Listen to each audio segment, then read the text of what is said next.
Everyone, I think, knows ATMs, used ATMs, and our security researchers there have something very interesting to tell us about electronic bank robberies. And because them, please welcome our two security researchers with a very warm applause.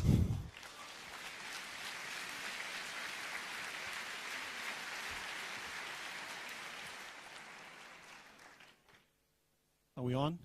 Okay, well, welcome to our little talk here, and thanks for the introduction. Well, as the angel said, I guess everybody knows what an ATM is. It's basically used by people to dispense money from their accounts, either because they live in countries like this one, where you usually don't use like credit cards to pay, or because you don't want to be tracked, right? We're going to tell a little war story here. And that's a case of ATM hacking, a real-life incident, real-world incident that occurred this year. And you want to remember this number here, because that's how you enable the hacked system in case it's infected.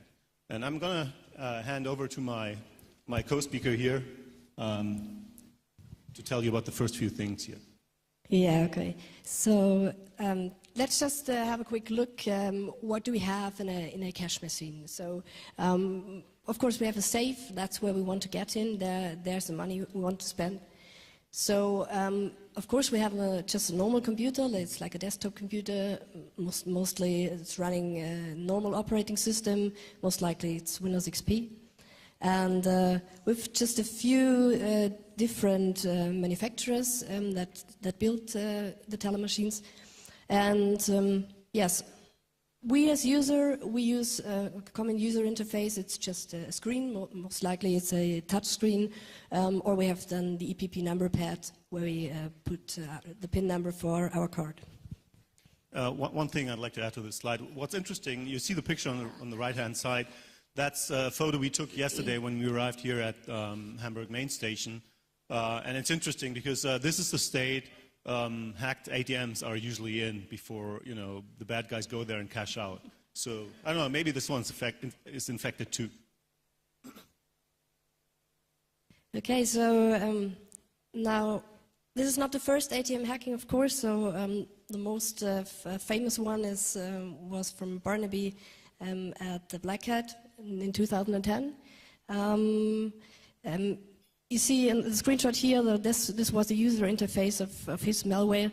So from the functionality, it's quite alike, but not as nice. As advanced, yeah. Yeah, of course. Has anybody in the room looked at this PLOTUS thing, by any chance? No. Well, okay. So, of course, we had a lot of POS malware, so from mobile terminals, and to steal just sensitive information like the credit card data or payment data or something.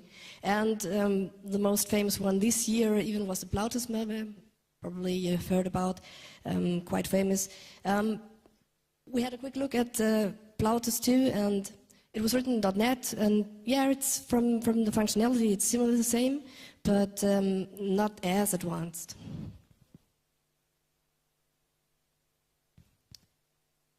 Yeah, so why are we standing here and talking about this case?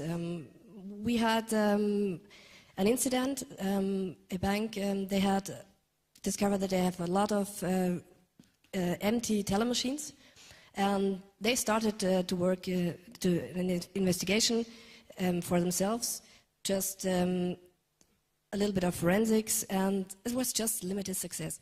But yeah, they had to do something about it, and they taped up surveillance and improved the monitoring, and they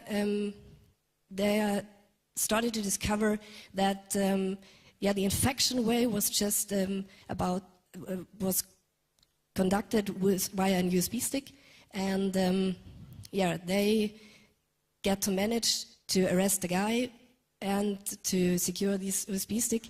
And on this stick, we found actually that malware and started to examine that. Yeah, so to reiterate that before we go on, so what they did was they figured, okay, there's something going on with our ATMs. They improved their like surveillance technology, if you will, and then saw that guy trying to cash out from one of the hacked machines. And then they went there, arrested the guy, and confiscated a USB thumb drive that he was carrying. And that's where we started our analysis. All right. Yeah, do you want to do this one? Yeah. Okay, so yeah, they plugged in a USB stick. Just they broke a small part of the chassis, so it's just it's PVC, so it's not really hard to break that. And they plugged in a USB device and forced the ATM to reboot. So you can do that by cutting the power off, or just putting down the LAN interface, or just plug it out. So they forced the ATM to reboot, and therefore they forced it to reboot it from the USB device. And what we found on the USB device was just a simple image of a high-rent boot CD, so everyone can just download that. And within that high-rent boot CD, it's just a mini XP running, and you have a folder where you can just put customer executables that will automatically be started when the XP is booted. So, and within this customer section, we just found our malware. So it was a batch script that was called hack.bat. Just very nice. So actually, we thought, we had several thoughts that probably this is just a fake, because they just wanted us to examine the wrong file to save some time, because it was just that obvious. You will have a look at the batch script afterwards, so you can see what I mean. So yes, it's just a mini XP. They put it in. You have the hack.bat, and this will actually start the real malware, the so-called ATM exe. And yeah, what we found then, besides the bootable device on a stick, were some very interesting files. They were obviously copied from the infected ATM teller machines. Because we can tell that because there were 3 different ones that we found there. And it was very interesting which kind of data were copied from the ATMs. So we found data like system data, like for example the software hive key. But moreover, we found, of course, a lot of files that have cache data, credit card data, payment data, something like that, from each of the infected teller machines. And yeah, of course, we have our ATM exe, the file that was really interesting. And yeah, we take a quick look at the hack.bat script. So you see it's very user-friendly, because they implemented a lot of very interesting switches. So we see right at the top that he begins to copy the software hive key of the infected machines. And at first, he's checking if the system probably is already hacked, or if he has to do it. And yeah, the switches you can see here, they are implemented. So yeah, the most used one is, of course, hack. But we see otherwise we have some functionality like clear log files or get the log files. So this is the part where he copies really interesting data from the teller machines. Of course, the question is, why does he do that? We come to that later. And yeah, it's also has got a functionality on it that he can cover his tracks, so you can clear all files of the malware and just remove it also.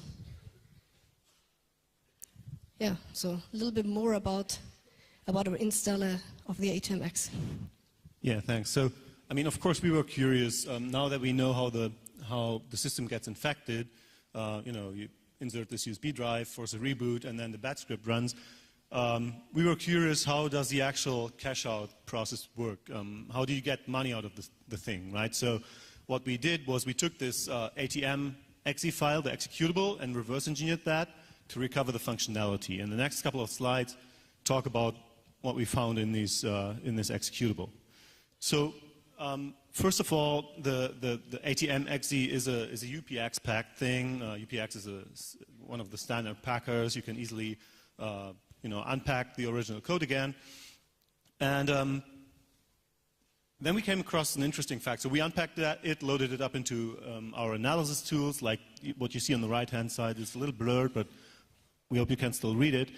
Is IDA Pro, that probably many of you are familiar with, one of the state-of-the-art disassemblers. So we loaded that file up into IDA Pro, took a look at the code, and then we discovered something interesting. We discovered that the original executable contains a resource. So if you're a little bit familiar with the PE format, the executable file format on Windows systems, you might know that there are containers that you can use to store additional data or attach data to a binary. They're called resources. So this binary had a resource, and there was some encrypted data in there, which turned out to be a DLL that contains the actual malicious functionality. And the interesting thing is that this resource is XOR encrypted. Now, XOR is not a particularly strong encryption scheme, but nevertheless, if the key is long enough, like 4 bytes in this case, I mean, you can still probably brute force it, but, anyhow, so we figured that every executable that's deployed onto an ATM has the resource encrypted with a key that's derived from the, what's it called again? We have it on the slide, with a volume serial. Which is an ID that's assigned to a hard drive when it's formatted by the operating system. That means that every executable that's deployed onto an ATM is tailored specifically for this ATM. So it's not mass malware that you can install on any ATM. Each executable only runs on one very specific ATM, and that's interesting.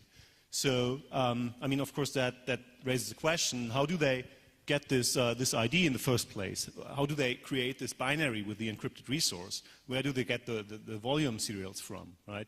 And there are basically 2 options. I mean, we don't have the answer to these questions, but there are only two options. One is they go to the ATMs the first time and run their stuff and extract the volume serial ID from the system, then go home, prepare the malware, and then come back to infect the system, which seems kind of risky, because if you get caught while doing this, well then, you lose something. The other option is, well, we leave that to your imagination.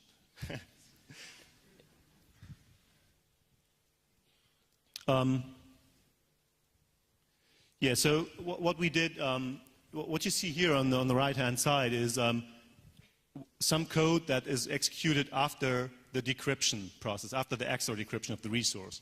And if you look closely enough, you can see in the first basic block up there, it checks if the first byte of the decrypted data is an M, and then the next one checks if the next byte, the second byte, is a Z, which is part of the PE file header, MZ header, okay? So we figured, okay, this is probably an executable, and that's how we recovered the original code. We assumed that this is an executable, and then you can call it a known plain text attack or something like that. We reverted the XOR encryption and recovered the DLL.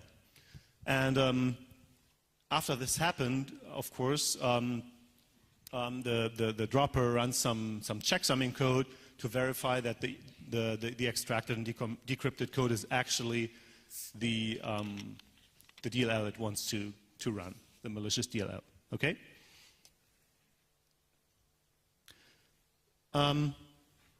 So after we recovered this malicious DLL, we took a closer look at that one.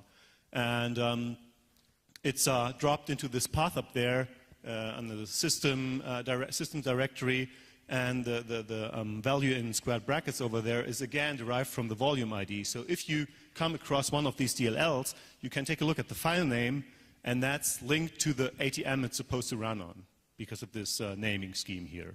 Right? So that's how, and of course, I mean, you can all see all of that in the code. The second value, the XOR value over there is hard-coded. That's how we figured, okay, this sample was supposed to run on an ATM with this volume ID. And Then we came across something else, something that's as interesting. This DLL, or the malware in general, writes a log file. It writes a log file and stores this on the USB drive that's used for the infection process, okay? And that's pretty verbose. If you look at this, again, we have to apologize that it's a little blurred, but you can see it's basically what's executed when the batch script runs, right? There is a file name up there, if you can see that, 978, blah, blah, blah, DLL, and some others. And surprisingly, this log file contained information about 3 other infections that took place. So, let me switch to the next slide. With that information, we could say, okay, we have information that these guys infected at least 4 ATMs, the ones where we had the DLL for, and then these other 3 that we recover from the log file. Log file, again, is XOR encrypted, but the key is hard-coded, so we could recover it from the code and then decrypt the log file and read it. And this is like an abbreviated version, the most interesting lines from the log. And you can see that all these ATMs run, in fact, Windows XP. Yeah.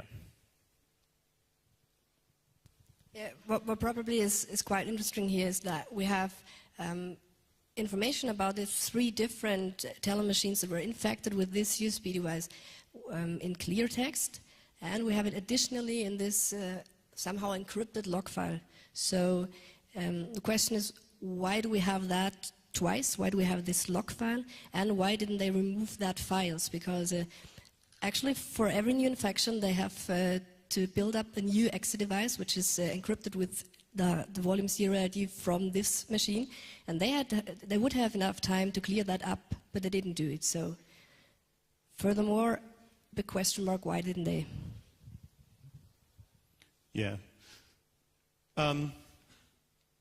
Okay, now in this part we want to talk a little bit more about the actual payload, the malicious code that's executed on the compromised ATM, you know, the interesting bit. Thanks.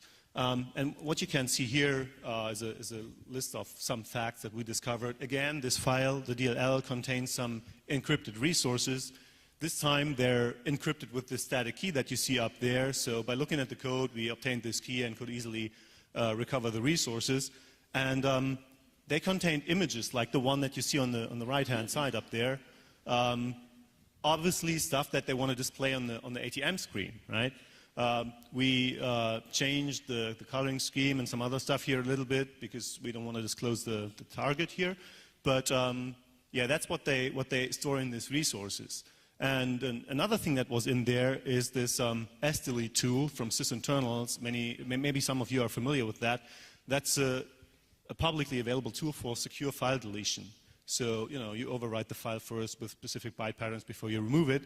And they use that to remove forensic artifacts, forensic traces from the system when, for example, when they're uninstalling the malware, because you can also uninstall it from an ATM. But in case this fails for whatever reason, they have some backup code in the malware, some backup secure undelete code that does basically the same stuff. It overwrites the data first and then deletes the file. So it's kind of interesting that they put a lot of effort into covering up their, you know, hiding their traces on the system.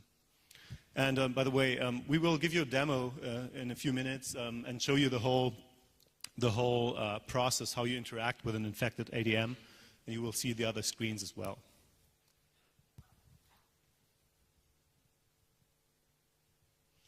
Yeah, then of course for most malware it's important to become persistent on the infected system, because when it reboots for whatever reason you want the malware to automatically load again. And these guys do that by writing the drop DLL into the app init DLL's value in the registry, in the Windows registry. For those of you who are not familiar with the value, you can specify libraries in there that are loaded into every process that starts up. So by this you make sure that the malicious DLL is loaded into every process that starts, well, within the current logon session at least. What you see down there is some decompiled source code, basically the main function of the malware, of the DLL. And what you can see there is that there are several checks running in cache client 1. Cache client is the term for the software that controls the ATM, that's running on the ATM, and controls the dispenser and so on. So it does this check, and if this returns true, it starts some routine. And if some other checks succeed, then it calls some other functions and so on. Basically what's happening here is that the DLL checks the name of the process it's running in, and then depending on this name, it invokes certain functionality. And we believe that by doing this, they implement support for different cache clients. This line down here, running in else's exe, is also interesting because the DLL is also obviously loaded into the, what's else's again, local system, some Windows process, okay? It's also loaded into that one, of course, because of the app init thing. If it's running in this, it doesn't interact with the cache client, with the ATM software at all. The DLL that's running in there is an event processor. For example, if you want to uninstall the software, you basically create an uninstall event, and then the instance that's running in this process here handles the event and removes the file and so on and cleans up all traces. What was also quite interesting here, and you can see that later on when we discover the malware itself, so they have really something like a development cycle, so it's really professional made up, because within the first infections we could find this malicious DLL within this app init hive key, but there was an incident where the forensic team could discover it there because it's quite obvious. You know, that app init DLL key is very famous for any malware that should start at startup, and they improved that. So later on, they just added this malicious DLL to the DLLs which are started just when this cache client is started. So it's also started from a startup, but it's not as loud. So you have to search quite deeper to find it. Yeah, sorry. How are we on time? How are we doing? How much time do we have left?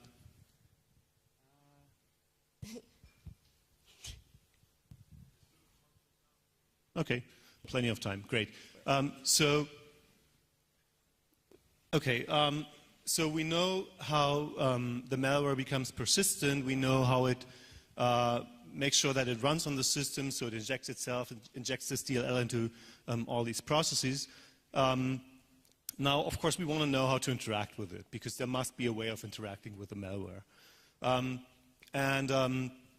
What we found out by reverse engineering the code is that the DLL that's running in the cache client installs a hook for keyboard events. So whenever you press a key on the keyboard, which in this case is the numpad, this is trapped by the malware and processed. And what they do is they process only number keys for obvious reasons, because that's the only kind of keys you can enter. And if you enter the code that you've seen on the first slide, that's 12-digit code, you activate a hidden menu that allows you to choose the several options that you can use to control the ATM. Let's see. Yeah, so, but they have implemented an additional measure, because, you know, it's possible that somebody by accident enters the right 12 digits, and then, surprise, this thing pops up and you can dispense all the money from the ATM. Of course, they don't want that to happen. So they have implemented a challenge response scheme. So when you enter the 12-digit code, the first menu allows you to say, okay, present me with a challenge, and then the malware generates a random or like secret code where the scheme to generate it is secret, and you have to enter a response. And that's not easy to crack. So what they do in this case, because of course the poor guy who goes to the ATM to cash out is not the brain behind the whole operation, of course. Right? They're like, you know, they're likely to get arrested. So they probably don't want to transfer the knowledge how to generate the response for the challenge to these people.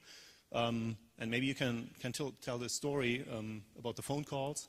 Yeah, so actually they had a surveillance video where they could monitor just one of the cache guys, which was just currently had entered the secret 12 digits, and you can see on this video that he has already one part of this hack view.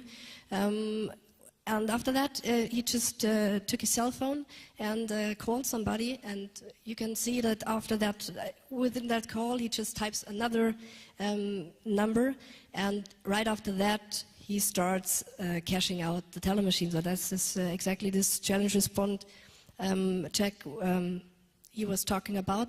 So this really proves that they don't leave anything to chance.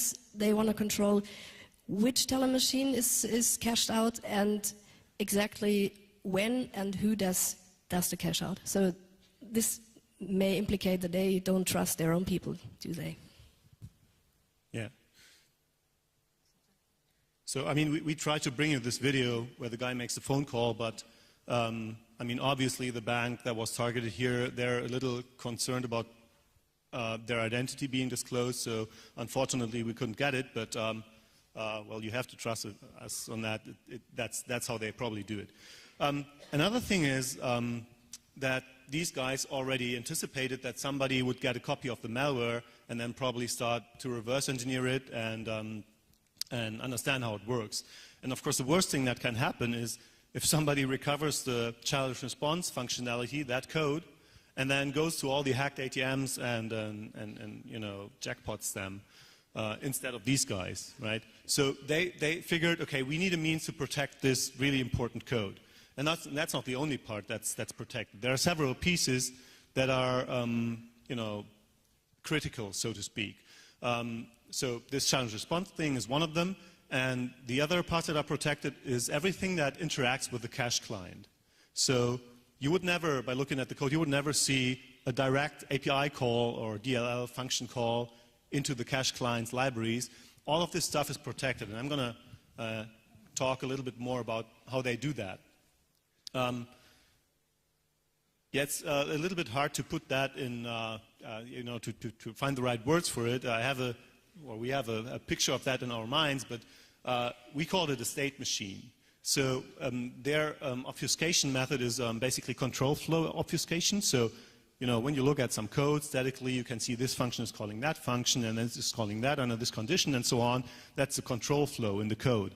But if you don't want to disclose that function A is calling function B, you have to put something in between that obfuscates this relationship, okay? And what they did is they implemented a state machine, that's what we call it, and this state machine consumes a buffer, a static buffer that's somewhere in the binary, and performs some computation on the bytes, and the result is the address of the function to call, okay?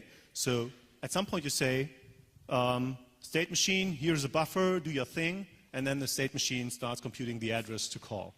Or that's only one scenario. The other scenario is that you want to compute a certain value. For example, you enter the response for a particular challenge, and then the state machine, with its functions, computes some other value that it compares to the challenge or something. And this computation as well is protected by this state machine. And you can see a little snippet of that on the right-hand side, again, if you can read it. And you can see there's a lot of junk code in there. Those of you who are familiar with like polymorphism, polymorphic malware, or other stuff like that, you will immediately see that some of the functions in there are total garbage. Like, for example, the sub AL, E1, and then, you know, or some values are subtracted from a register first and then added again. So it's basically doing nothing, many of this, right? So this junk code stuff is one method of obfuscation, and the other is what's usually called spaghetti code. You know, it's jumping back and forth and calling subroutines all over the place. And I think it's really hard or next to impossible to reverse engineer that. At least we spent several days, weeks even, and we couldn't really figure out how the state machine works. And that's exactly the purpose, right? But fortunately for us, there was a solution to this. And that's what the little colored bar at the bottom of the slide shows you. Again, this is something that IDA Pro generates for you, this disassembler tool. You can see the blue stuff at the front. That's the real code, the main code of the malware. So all of that lives in the code section and is at the beginning. Then the green stuff here is library functions. Here you have some data. And at the end, there's some code again. And surprisingly, this is the state machine, right? And it's pretty convenient for us that this is somewhere else in the memory layout. So what you can do is you can put a memory breakpoint on this section here, and by doing this, trap every attempt to execute the state machine code. And then when you're in the state machine, you put a memory breakpoint on the original, on the real code up there, and you get the exit point of the state machine, okay?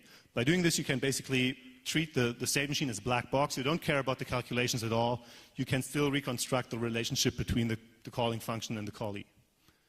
Okay?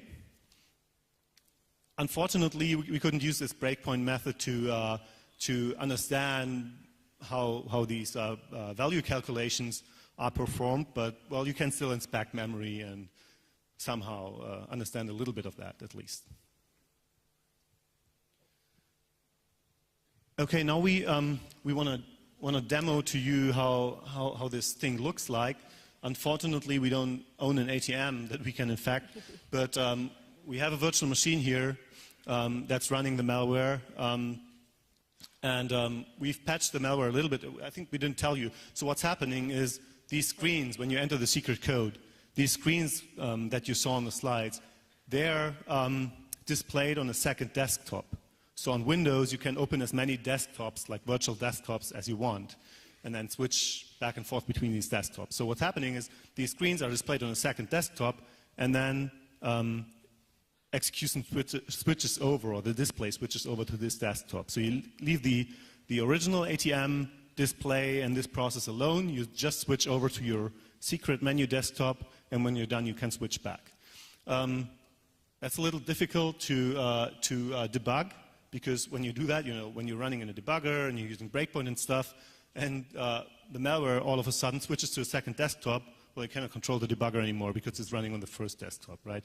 So we had to patch a few things to make it more convenient for us to demonstrate this, and that's what we want to do now.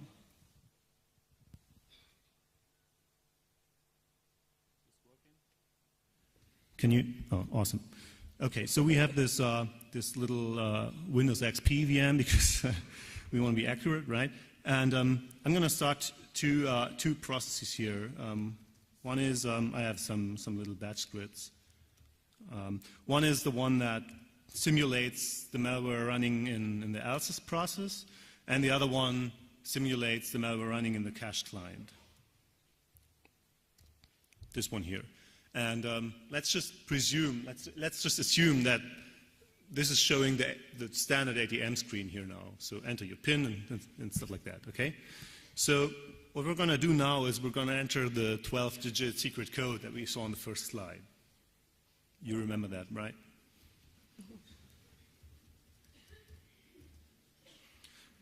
And if you do that, you're presented with this menu here, and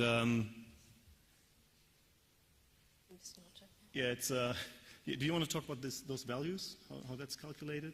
Yeah, probably. So the only thing which is hard coded are the 3 lines at the bottom here, and all of the rest is just generated with the actual amounts they find on this ATM. So the ATMs, they have a lot of log files which they create, and they just save on the hard drive, and within that files.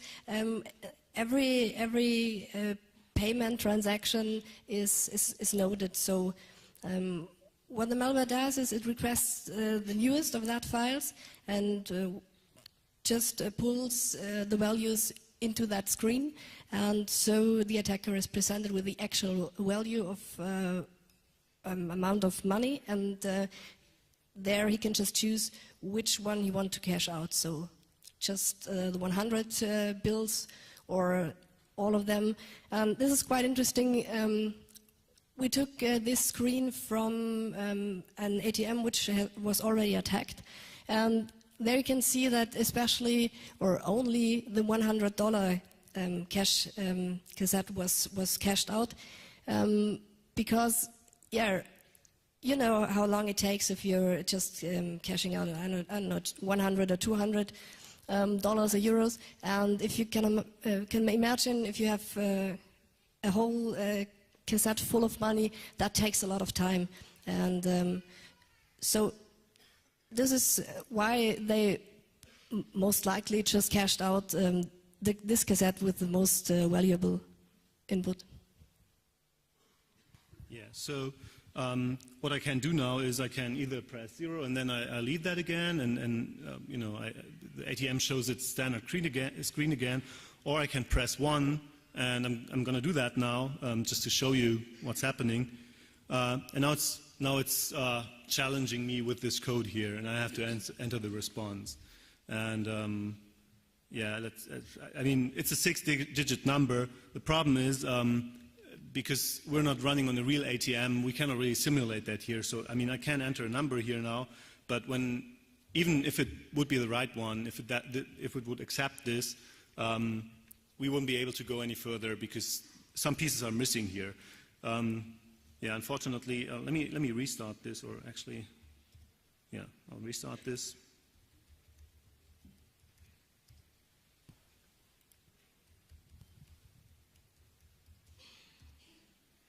There we go again. Yeah, so usually what happens is you press 1. You get the challenge code, you call your HQ, you get the response code, you enter a response code, and then you have access to this second level menu, so to speak, that allows you to actually cash out. Okay? Well, as I've said, we cannot really do that here, so we have to simulate the fact that we're authenticated, that we entered the right response code. And for that, we patched a little bit in this DLL. Unfortunately, we have to wait for 3 minutes now because there is a timeout. They implemented the timeout as a measure to not leave this screen open when something happens. The guy has to run off or something because police is coming or something, right? Then you don't want to leave this on the screen. So they implemented a timer that fires after 3 minutes, and then after 3 minutes, this window is closed. We patched this timer that after 3 minutes, the second layer menu is opened instead, okay? So we have to talk a little bit more until that happens now. Probably about the version number, because there you can see they name their software, yeah? Typical software style, of course. And yeah, we have a 4-digit value number. So they have really a development cycle for this malware. And they really are improving that with nearly every attack they are doing. They collect all facts they have, they improve anti-forensics, and built in a little more functionality. And yeah, you can really track this changes they made, this development improves. Yeah. Another thing we can tell you, meanwhile, is that this challenge code is generated from 2 things. Again, we don't know how it's generated. We don't know the algorithm, but we do know the input. And the 2 things that are the input to this algorithm are an ID that's unique to the ATM, or the station, whatever you want to call it, and a random value. So there's some randomness in there. By this, you make sure that even if the same random value is chosen, the codes are different for 2 different ATMs. So the guy has to, in fact, call you and ask for the code, and cannot, just by accident, enter the right thing and then take the money for himself. All right, now would be a good time for the timer to fire. Let's see. Okay, I have another story. The dropper executable, when something goes wrong, they calculate an error message, an error code. Oh, there we go. And this error code is derived from the value 1337. So apparently they think they're elite, right? Which didn't really stop us from reverse engineering their software. But okay, so this screen is like what we showed on the second slide, which basically says this terminal is out of order, go to the next one. And when you see this, well, I mean, 2 purposes. One, others who want to dispense money from the ATM, if they see this, they would not touch it and go to another one. But this also tells you that now you can enter another code, which turns out to be the same 12-digit sequence that we already know, to enter the second hidden menu. And I'm going to do that now. And there we go. And this is now the real menu that you can use to control the ATM. Again, you see the first 4 lines show you how much money for the different bills, the different notes is in there. But now you can actually, cash out. You can dispense that money from the machine. So, for example, if I press 1, I can hopefully get the 300 what's the currency again? Well, these are things, are dollars. Or if I press 4, I can get the 50s. So let me do that now, and you can pay attention to the purple line at the bottom. So I press 4 now, and it said wait or waiting or something like that, and now it says the command has failed, which is too bad because I wanted the money, but the emulation is not that good, right? Still didn't get to manage to really cash out some money from that machine here. Yeah, that would be nice.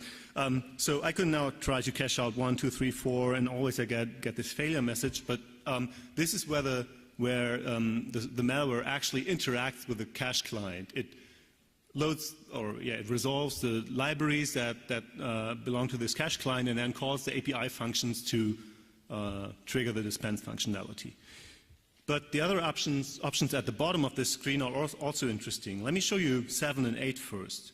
And that's why I have this little window open here. Hope you can see that. So this is my network connections, the network devices that are installed. And as she said, every ATM has a persistent network connection to the bank, right? So they can control what's going on and monitor and so on. So probably before you cash out, you want to disable the network entirely. And they can use 7 and 8 to do that. So let me press 7, and you take a look at that window on the right-hand side. You can see that the adapters are disabled now. And now I'm pressing 8 again. Now they're enabled again, right? That's convenient, right? So you can disable and enable the network adapters entirely. If you press 6, you're going back to this mode. And finally, you can also format the system. I mean, obviously, because you want to remove all traces. So if I press 5, you see this little screen that we already know from the slide. They're somewhat cautious here. Again, if you do that, you can either press 0, then you get back to the previous menu, or you can press 9 and confirm that you actually want to format the system. I'm doing that now, and again, it presents you with a challenge, and you have to enter a 6-digit response code. The algorithm that's used to calculate this here is different from the previous one. And I mean, we figured it out somewhat, but funny thing is it doesn't actually format the system. It just uninstalls the malware.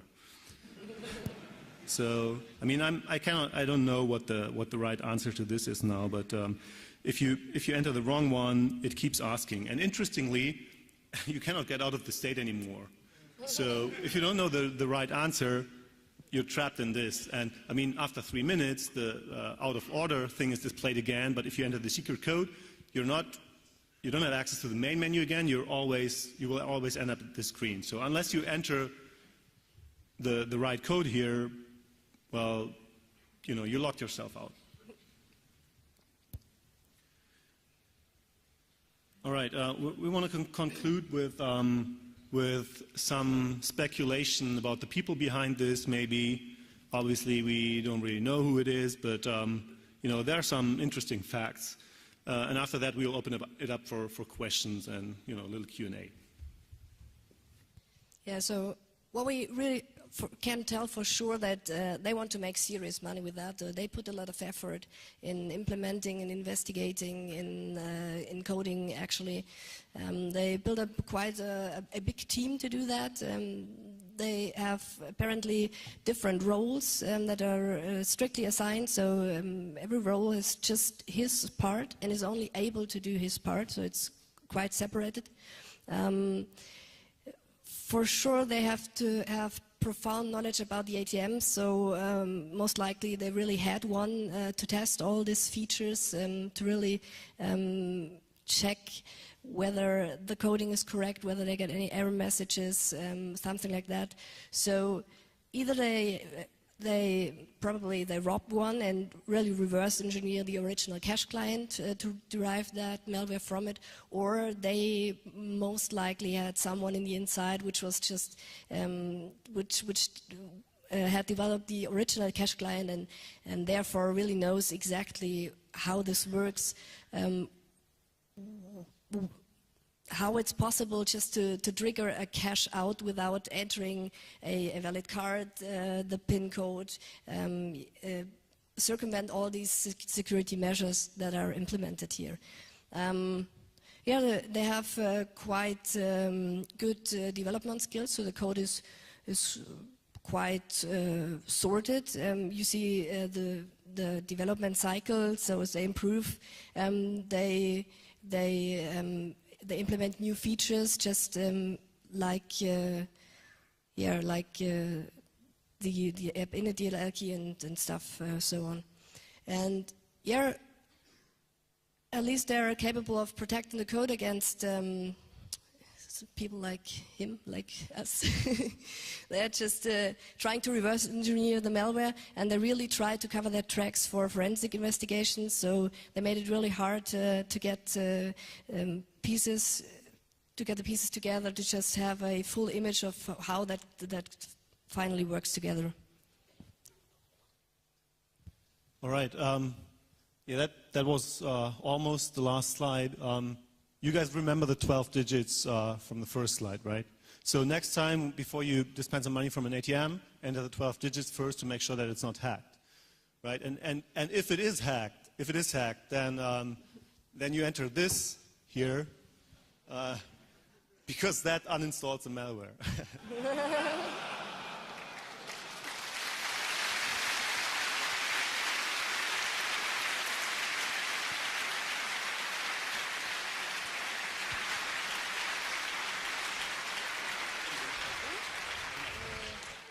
Well, then we do a short Q&A, if it's okay for you.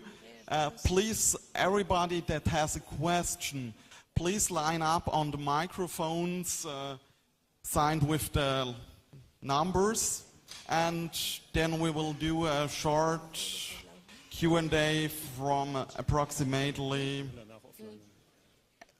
8 to 10 minutes.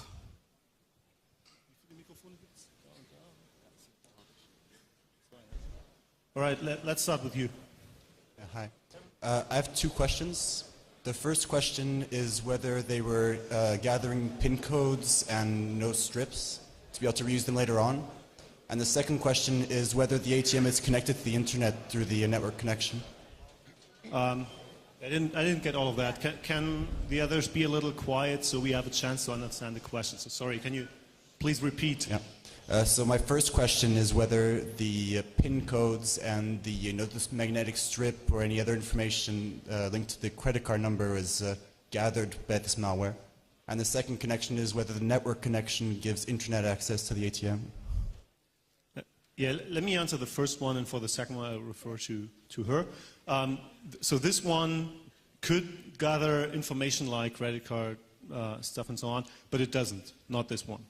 Okay, I really didn't get the second question. Second question was, can you access the ATMs over the internet? Is there an internet connection?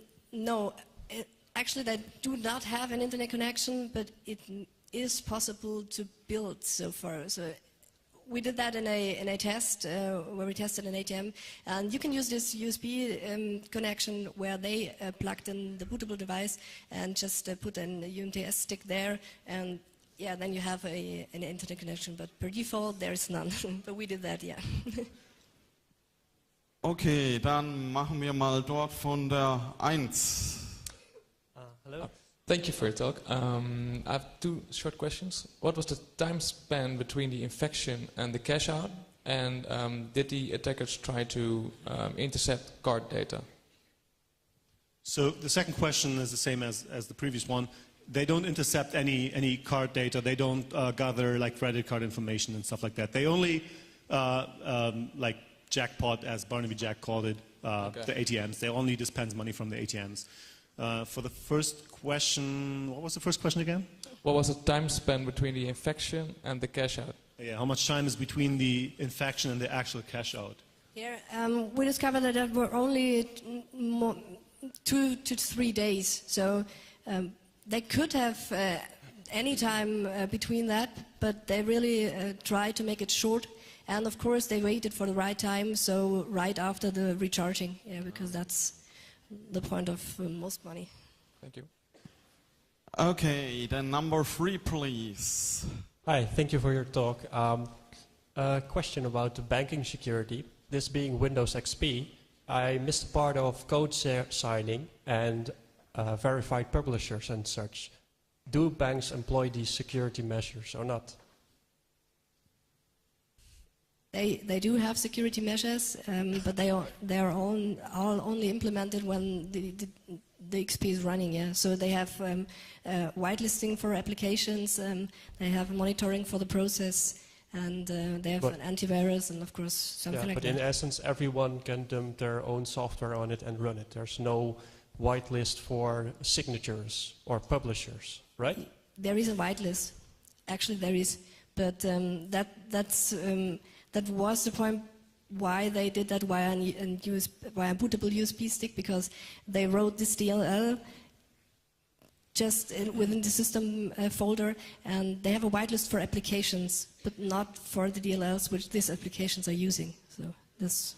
Yeah, I mean, it goes without saying that you can take measures to make the ATMs more secure, because this is kind of a trivial attack, right? And as you said, everybody could do that, and that's kind of the reason why we're giving this talk, right? It's no use keeping vulnerabilities secret. They should be talked about openly, and then people can go and fix their problems, right? Thank you. Okay. Okay. Do you have a question from IRC or the community out there? Yes, there was one question coming from IRC, which was how to get on the USB port or printer to reverse printer port to reverse that machine. Can you repeat the question, please? Sure. How to get on the USB port or printer port to reverse that machine? This was just via cutting a hole into the chassis. So this is just this is no metal, this is not a safe, so this is just a plastic, and there you can just cut a hole in it, and then you can actually access this USB port. Yeah, I mean, they physically damaged the ATM to be able to access the USB port.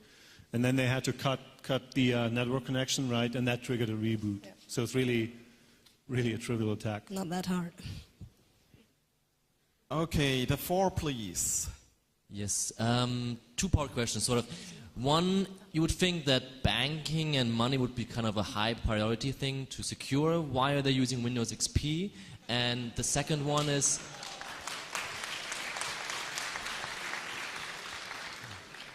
if there was a time frame of, I think it was 3 days between the two attacks, why don't they realize there's a hole cut into their ATM and like change it out? Yeah, so that depends on the USB port that they used. One is in the back, so you don't see it, and the other, it's just you can cut that very, very exact, and then they just repaired it afterwards. They just fixed it. Yeah, they fixed it. And for the first question, the problem in the main cases is that there are hundreds of thousands of teller machines for each bank, and that's just the problem. They are, of course, starting to renew that, but when they're at the end doing that, Windows has already released at least 2 newer versions of operating systems, and that's one part of it. And I think if we had Windows 7 here, it wouldn't change a thing. So. Well, I think, that's probably a question for the banks that we can't really answer, but as long as they're covered by insurances, right, they don't really have to care, which is, of course, kind of short-sighted, but maybe that's how it works. Thanks. Okay, and now the last question from the number 1. Yeah, thanks.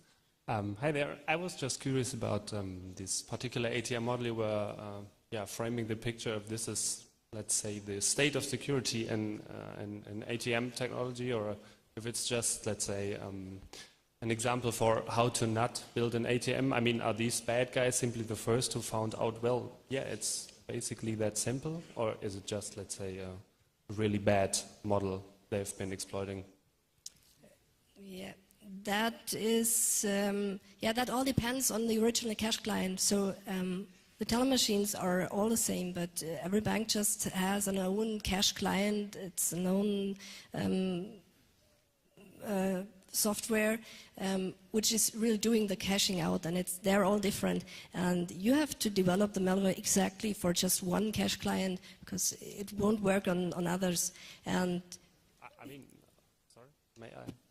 I mean, also speaking about this physical security, I mean, having an easy accessible USB port and booting USB images without any additional security measure.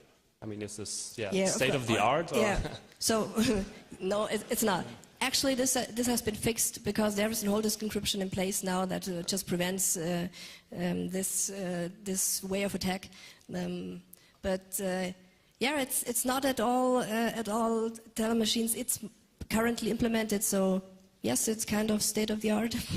Yeah, great. Thank you. Okay, then now thank you to our both security researchers. Give them a great and warm applause, please. Thanks for coming. Thank you. Thank you.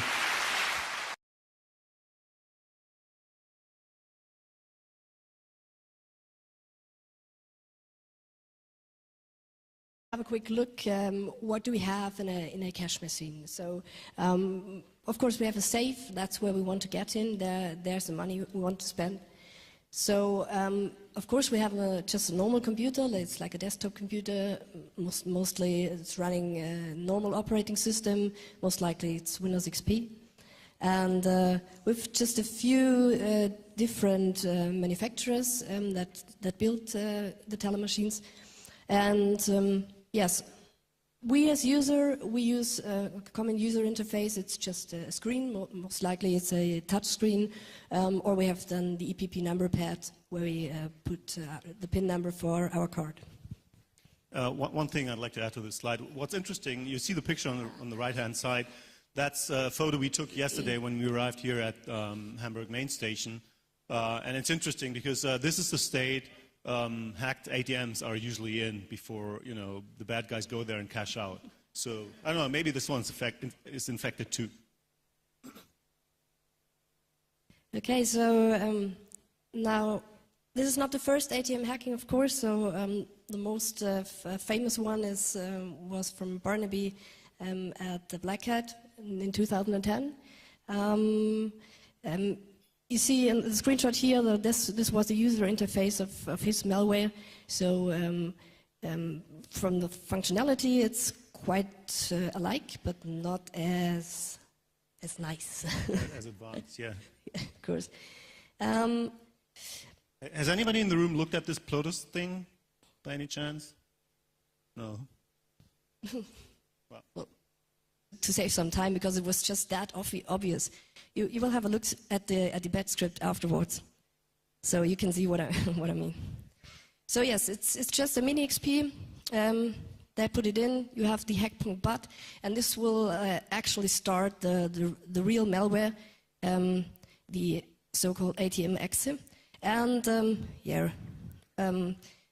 what we found then, besides the bootable device on a stick, were some very interesting files. They were obviously copied from the infected ATM teller machines. Because we can tell that because there were 3 different ones that we found there. And it was very interesting which kind of data were copied from the ATMs. So we found data like system data, like for example the software hive key.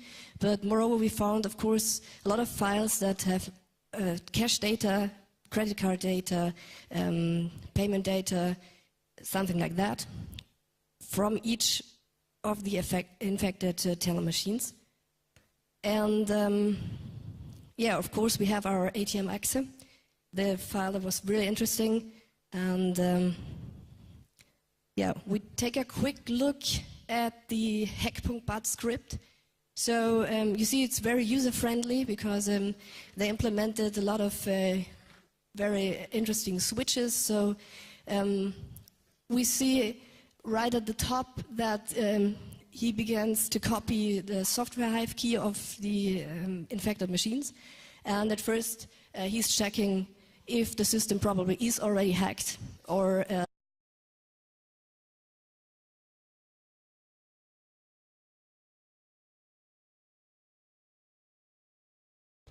everyone, I think, knows ATMs, used ATMs, and our security researchers there have something very interesting to tell us about electronic bank robberies. And because them, please welcome our two security researchers with a very warm applause.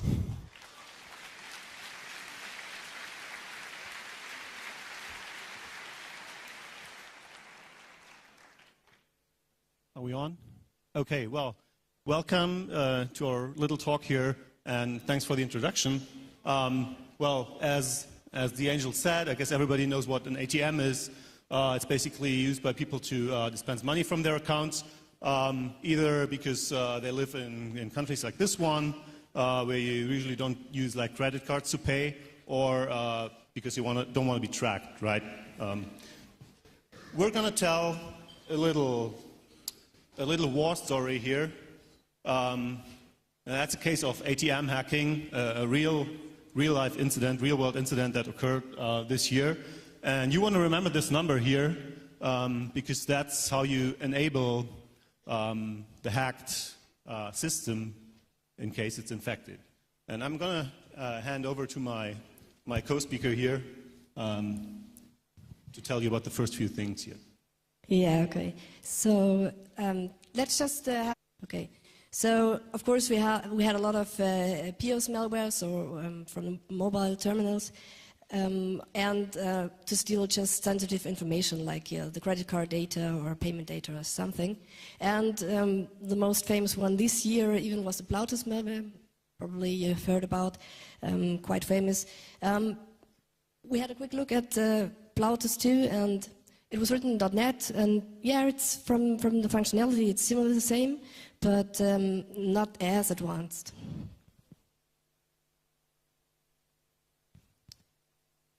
Yeah, so why are we standing here and talking about this case? We had an incident, a bank, they had discovered that they have a lot of empty teller machines. And they started to work to an investigation for themselves, just a little bit of forensics, and it was just limited success. But yeah, they had to do something about it, and they taped up surveillance and improved the monitoring. And they started to discover that yeah, the infection way was just was conducted via a USB stick, and yeah, they get to manage to arrest the guy and to secure this USB stick. And on this stick, we found actually that malware and started to examine that. Yeah, so to reiterate that before we go on, so what they did was they figured, okay, there's something going on with our ATMs. They improved their like surveillance technology, if you will, and then saw that guy trying to cash out from one of the hacked machines. And then they went there, arrested the guy, and confiscated a USB thumb drive that he was carrying. And that's where we started our analysis. All right. Yeah, do you want to do this one? Yeah. Okay, so yeah, they plugged in a USB stick. Just they broke a small part of the chassis, so it's just it's PVC, so it's not really hard to break that. And they plugged in a USB device and forced the ATM to reboot. So you can do that by cutting the power off, or just putting down the LAN interface, or just plug it out. So they forced the ATM to reboot, and therefore they forced it to reboot it from the USB device. And what we found on the USB device was just a simple image of a high-rent boot CD, so everyone can just download that. And within that high-rent boot CD, it's just a mini XP running, and you have a folder where you can just put customer executables that will automatically be started when the XP is booted. So, and within this customer section, we just found our malware. So it was a batch script that was called hack.bat.